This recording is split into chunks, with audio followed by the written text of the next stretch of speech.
Salut tout le monde, c'est Archibald de Neuralist et dans cette vidéo, je vais te montrer comment faire un Rubik's Cube. Alors prends des notes.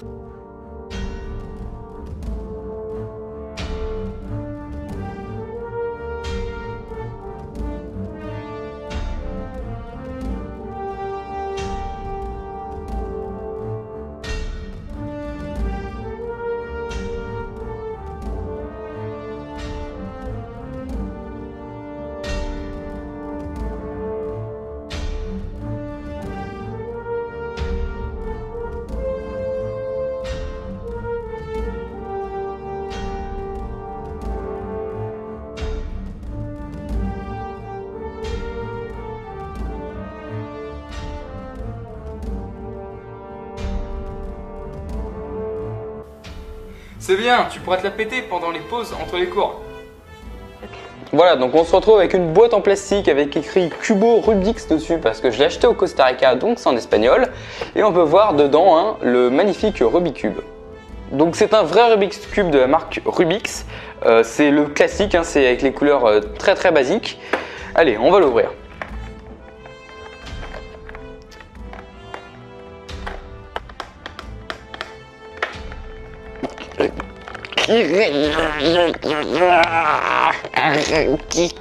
Ok, bon, j'arrive pas à l'ouvrir, je vais aller chercher un couteau de pouvoir couper le bout de scotch.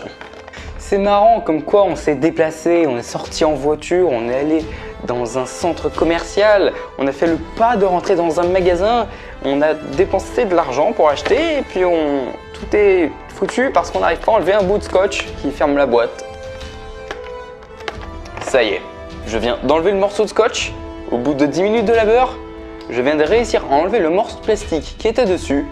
Le Rubik's Cube est à nous. Ta ta ta ta. Voilà, donc c'est vraiment le Rubik's Cube ultra basique avec les couleurs orange, jaune, bleu, rouge, blanc, vert, jaune, orange, bleu, rouge, vert, violet, rouge fluo et puis avec des LED bleus. Vraiment, c'est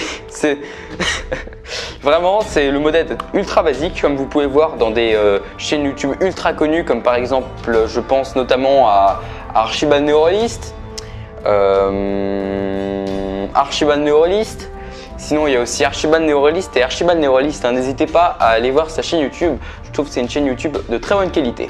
Voilà, et comme dans tous les bons unboxings qui existent sur le web, je vais non pas m'attarder sur l'objet intéressant, mais sur l'emballage inutile. Voilà, donc dans l'emballage inutile, il y a un morceau de plastique que j'arrive pas à enlever, comme tous les autres morceaux de plastique existants sur Terre. Je viens d'arriver à enlever le morceau de plastique. Nous avons un truc nous montrant Creation Rubik's Cube. Ah non, excusez-moi, c'est Création Rubik's Cube.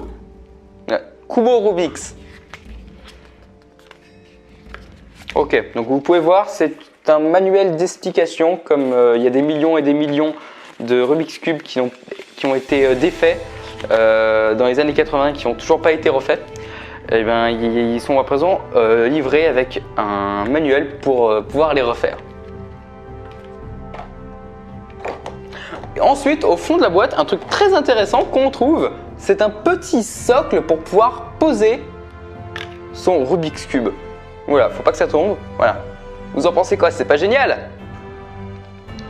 Non, franchement, je trouve ça vraiment très cool. J'avais un Rubik's Cube en France que j'ai mis dans le container qui va arriver bientôt parce que vous savez que j'ai déménagé. Mais c'était pas un vrai Rubik's Cube, c'était un Rubik's Cube de sous-marque. Et c'était pas un 3x3 comme les basiques, c'était un 2x2. Mais ça n'empêche pas que j'ai jamais réussi à le terminer. D'ailleurs, vous savez, une fois j'ai réussi à faire les 5 premières faces d'un Rubik's Cube. Mais malheureusement, la 6e face était encore totalement mélangée. J'espère que je vais pas trop perdre d'abonnés avec ces blagues, donc. Mais l'avantage, voyez-vous, c'est que là, c'est des morceaux de plastique, les facettes de couleur. Parce que dans les années 80, la plupart du temps, au lieu que ce soit des facettes de plastique qui soient dedans le truc, eh bien, c'était des autocollants. Ce qui faisait qu'il y avait des petits malins pour dire « Ah, vous avez vu, je sais faire un Rubik's Cube !» En fait, la seule chose qu'ils avaient à faire, c'est qu'ils prenaient le Rubik's Cube, ils venaient gratouiller l'autocollant, ils enlevaient l'autocollant et le remettaient à la place où ils voulaient. Donc ça fait qu'on avait plein de Rubik's Cube qui étaient interminables parce qu'un Rubik's Cube ça se mélangeait tout ça et ça a donc des ensembles d'algorithmes qu'il faut respecter pour arriver à le faire.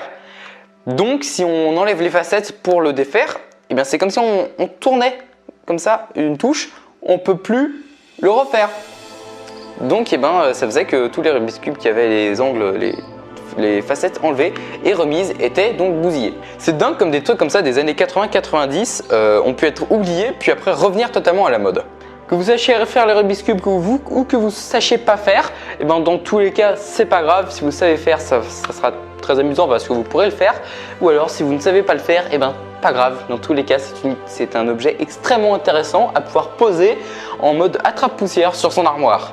Voilà, la vidéo est terminée. Si tu veux rejoindre une communauté de jeux de rôle ou une communauté de geeks, je t'invite à me contacter par Skype ou Discord de manière à que je puisse t'envoyer le lien du serveur Discord, ou alors tu peux t'inscrire sur le forum, dans ce cas-là tu auras automatiquement le lien.